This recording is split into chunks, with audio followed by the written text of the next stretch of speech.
第16條咧，咁就要睇清楚啦。咁而家咧，佢嘅需求量咧係 keep 住都100嘅，咁啊即係代表佢需求完全冇彈性啦，打動嘅一條直線。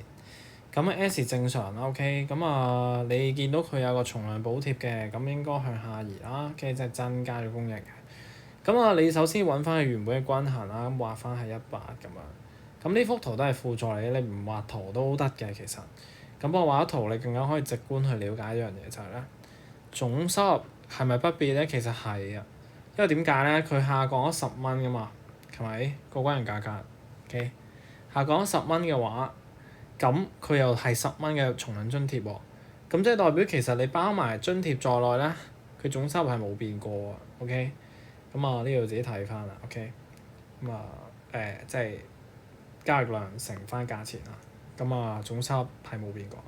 咁啊佢咧，因為佢係完全冇彈性啊個需求，所以係消費者獲得所有嘅補貼得益嘅。OK，好啦，咁啊第3，咁咧就係話咧總支出會減少1000，咁都好易計嘅啫，就係用10乘翻100嘅，因為佢下降10嘛，乘翻100，咁其實就係跌咗1000㗎嘛 B 嘅。